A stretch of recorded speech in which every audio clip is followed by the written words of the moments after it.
நண்பார்ந்தவர்களே, social media addiction அதை பற்றி தான் பேசிட்டு வரோம். இந்த எபிசோட்ல ஒரு கதையோட நான் இந்த எபிசோட் ஆரம்பிக்கிறேன். உங்களுக்கெல்லாம் மகாபாரதத்தில் ஒரு கதை தெரியும்.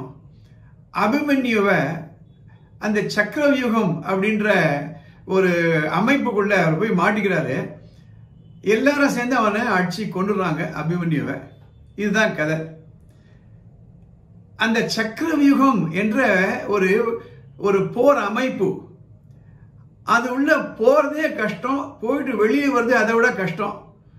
பெரிய பெரிய போராளிகளால் தான் அதை செய்ய முடியும்.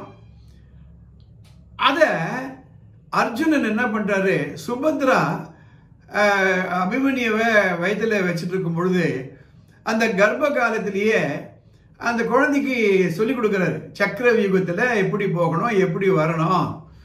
இப்பெல்லாம் நிறைய ரிசர்ச் எல்லாம் பண்றாங்க. குழந்தைகளால வயத்தில் இருக்கும் பொழுதே பாடங்களை கத்துக்க முடியும். அண்மையில ஒரு வீடியோ ஒன்று பார்த்தேன். அந்த குழந்தை ஸ்லோகங்கள்லாம் அப்படியே சொல்லுது. அப்போ அவங்க எக்ஸ்பிளைன் பண்றாங்க, இந்த குழந்தைய நான் வயத்துல எடுக்கும் பொழுது கேரி பண்ணும் பொழுது இந்த ஸ்லோகங்கள்லாம் நான் படிச்சேன், சொல்லி கொடுத்தேன் அப்படின்றாங்க. அதே மாதிரி இந்த அர்ஜுனன் என்ன பண்றாரு, சுபத்ரா வயத்துல இந்த அபிமன்யு இருக்கும் பொழுது சொல்லிட்டே வராரு, அந்த சக்கரவியூகத்தில் எப்படி போகணும்னுட்டு சொல்லிட்டே வரும்பொழுது அந்த அம்மா தூங்கிடுறாங்க. யாரு, சுபத்ரா தூங்கிடுறாங்க. அவங்க தூங்கிறாங்கன்றதுனால இந்த அர்ஜுனன் என்ன பண்றாரு, உள்ள போறது வரையும் சொல்லிட்டு அப்ப நிப்பாட்டிடுறாரு. அதுக்கப்புறம் அது வெளியில வருது எப்படி சொல்லிக் கொடுக்கல.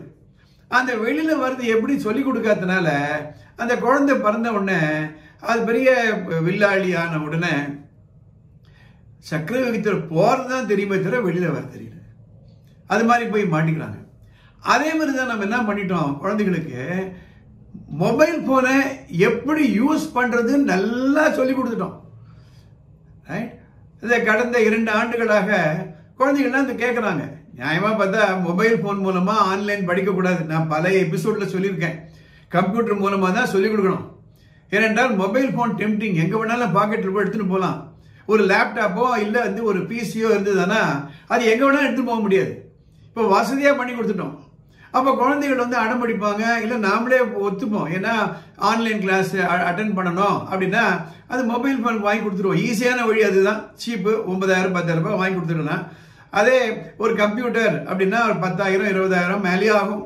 30,000 ரூபாய் குறைவு இல்லாமல் ஆயிடும். அதை வாங்கி கொடுத்துறோம். வாங்கி கொடுத்து நம்ம சொல்லி கொடுக்குறோம். அதில் வந்து லாக் பண்ணுறது எப்படி, அதில் பாஸ்வேர்ட் போடுறது எப்படி, அதில் வாட்ஸ்அப் எப்படி கொண்டு வருது. அப்பா அம்மா வந்து வாட்ஸ்அப் அனுப்பும்போது குழந்தை பார்த்துக்கிட்டே இருக்கான்.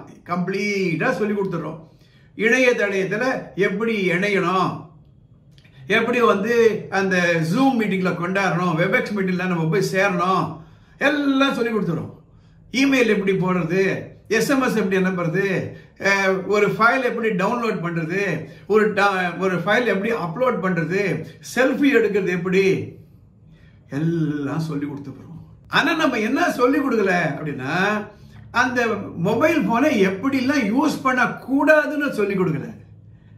அதனாலதான் அபிமன்யு அந்த சக்கரவியூகத்தில் போய் மாட்டின மாதிரி நம்ம குழந்தைகள்லாம் அந்த மொபைல் போன்ல அடிக்ஷன்ல மாட்டிக்கிட்டாங்க.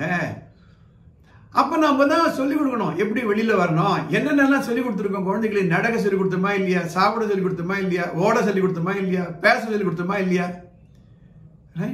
அப்போ ஒரு இன்ஸ்ட்ருமெண்ட்டை யூஸ் பண்ணும்பொழுது இப்படி யூஸ் பண்ணணும், இப்படி யூஸ் பண்ணக்கூடாது என்று. இதனால என்ன ஆகுது அப்படின்னா, எதை நல்லதுக்காக நம்ம சொல்லி கொடுத்தோமோ அதை நல்லது அப்பாற்பட்டு ஃப்ரெண்ட்ஸ் காரணமாகவோ அல்லது வயது காரணமாகவோ அவங்க வந்து அதை மிஸ்யூஸ் பண்ண ஆரம்பிச்சிடறாங்க. அப்போ நம்ம பொறுப்பு 2 விதமான பொறுப்பு இருக்கு.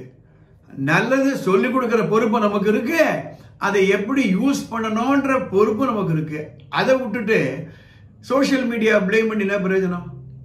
அவங்க வந்து கமர்ஷியல் ஆர்கனைசேஷன், அவங்க கண்டிப்பா அதை அட்ராக்டிவா வைக்காதான் வைப்பாங்க.